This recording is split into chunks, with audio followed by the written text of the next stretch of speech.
All right, parents, let's get started with partial quotient. Something I just want you guys to know from the start is the first part here where it says part.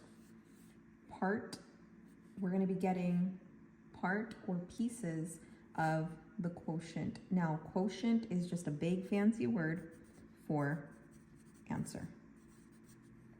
Okay, so we are getting parts of an answer, and in the end, we're going to end up adding up those parts. So let's just go ahead and get started. For the first problem, I'm going to do something, maybe it'll look really big, but I'm showing the kids that we're doing, let's say we do 720, and let's say we're dividing it by 5. Once I do that, I'm showing the students that they need to at least have their multiplication facts set to help them out. For example, I do this where it says easy, and I put the X or the times table symbol for easy multiples. So this is the number here that we're going to need. This is called a divisor. So when I tell the students, we are going to use our divisor to make sure that we multiply here easy multiples to help us try to get as close as we can to the 720. So for example, I might do 5 times 2 because the students know that. I might do 5 times 5 and they know that it's 25. I might do 5 times 10 and they know that it's 50. I might do 5 times 20 and they might struggle with this, and then I just tell them break it apart. What's 5 times 2? It's 10, and then add the 0. I might tell them try 5 times 30. Again, it'll be 5 times 3, that's 15, and they just add the 0. So that way they know their multiples, and we're trying to see if we can get to close to at least this number. What I would tell them is what's something that can get close to at least this. Some students might end up saying, well, maybe it is 5 times 6. Let's just say, for example, let's say that's the biggest one they want to use. They know 5 times 6 is 30. If we want another 0, so we know at least that's 300. So I have students start out with easy multiples just to see how close they can get to this number here. All right. And once they have maybe 1, 2, 3, 4, 5, 6 easy multiples that they've tried to try to get as close as they can to this, now we can go ahead and start. Our magic number here is our divisor. If you noticed, I use my divisor and I start off with that multiplication here. And then from there, just easy multiples that they can end up using to help them with these answers.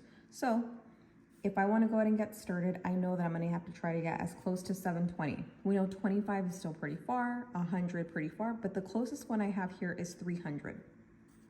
So I'm going to put 300 here. The cool thing about partial quotient is there's no wrong way of doing it. They can end up using 5 times 2, 10, but it's just going to take longer. So they're trying to just use the number that's closest. So we can do 300, and I'm going to put a line right here, an equal sign, and I know that I used 5 times 60 to get 300. I want to make sure that my divisor I put first. So now I'm going to go ahead and subtract these numbers. 0 minus 0 is 0, 2 minus 0 is 2, and 7 minus 3 is 4. Now I will ask the kids, all right, have we reached our goal? Is this the smallest we can make it? They're most likely going to say no. We can make this smaller. How can we do that? Which number here is closest to 420? Okay, I've done my easy multiples, and we know it's 300 is the closest one so far. Now, can they have used 150? They could have. They could have put their multiplication facts here, put 150 and subtract. It's just going to take longer when they're subtracting. So I have 300, and again, I'm going to put my line right here. The equal sign, I put my divisor. The way I got 300 was multiplying 5 times 60. Okay, and now I'm going to subtract. 0 minus 0 is 0, 2 minus 0 is 2, 4 minus 3 is 1. So now it's time to go ahead and subtract again. I haven't gotten to my goal. This should be as small as I can make it. Now, I used my divisor's there. Can I look back over here and try to find the number closest to this? Some students might make the mistake and just try to use this again, but 300 is bigger than 120. They cannot use 150 because it's bigger than 120. They're gonna have to use most likely the 100, which is closest. I go like this, and I got 100 by multiplying my divisor times 20.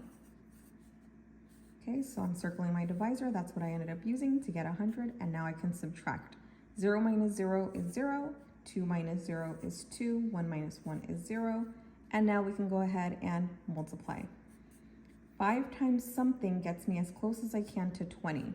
Now, if you've noticed here, I don't have the answer 20, but if students know it off the top of their heads, they can use it. 5 times what is 20? 5 times 4. So I'll go ahead and put 5 times 4. I know that that's 20. Okay, 0 minus 0 is 0, and 2 minus 2 is 0. That is the smallest I can get it. So we have multiplied using our divisor, that's our magic number, but now this is the last part they need to do. Whatever work they did, they're gonna go ahead and add this up. Whatever they add up, they're gonna put their answer or their quotient, which is the same thing. Quotient is just a fancy word for answer for a division problem. They're gonna go ahead and add this up. So they would end up doing 60, and we used that already, plus 60, plus 20, plus 4. So this is 4, this is 12, 14. So the quotient or the answer would be 144. Okay, now if they use smaller numbers to subtract, there's gonna be more numbers to add, which is why I tell the students try to get as close as you can to the largest number that you end up with. Right, now we're going to try a division problem that has a remainder. So I set up my problem, I'm doing my easy multiples just so that it helps me out when I'm working out the problem. We know that 7 times 2 is 14, 7 times 5 is 35. We know that 7 times 10 is 70. 7 times, we can do 20. And we know that 7 times 2 is 14. Add the 0, that's 140. Okay, let's say we want to do 7 times 5 is 35. Add the 0, which is 7 times 50, and add a 0 here, that's 350.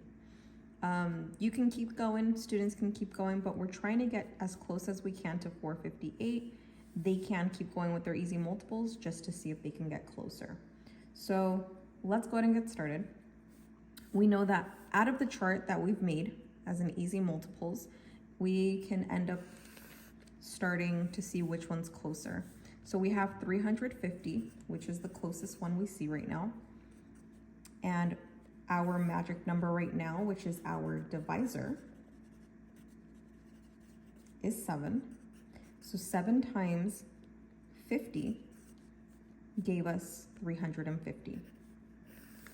Okay, 8 minus 0 is 8, 5 minus 5 is 0, 4 minus 3 is 1.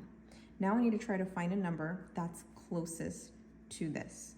I see that 7 times 10 is closest to 70. Now again, students could have used 7 times 5 and put it here. They would just have to continue subtracting a little bit more, but they could use basically any number that doesn't go over 108. So 8 minus 0 is 8, and then I have to borrow. 10 minus 7 is 3.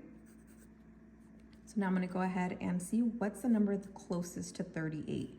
I see here on my chart that I've made 7 times 5 equals 35. 8 minus 5 is 3. 3 minus 3 is 0. Now this is where students get a little bit stuck. They might tell me, Mrs. Morales, I'm trying to do 7 times something and I can't get it. Now, if they do 7 times 1 and it's 7, they know that they cannot subtract. It's not possible. So it'll end up going to the negatives. So we just circle this. This is my extra. They know that that will be a remainder. I won't be able to subtract this anymore. What I will end up adding is this part right here. I'm gonna do 50 plus 10 plus 5. Okay, so I have 5. 5 plus 1 is 6. My answer is, or my quotient is 65 remainder 3. And that is my answer with a remainder. I hope this helps.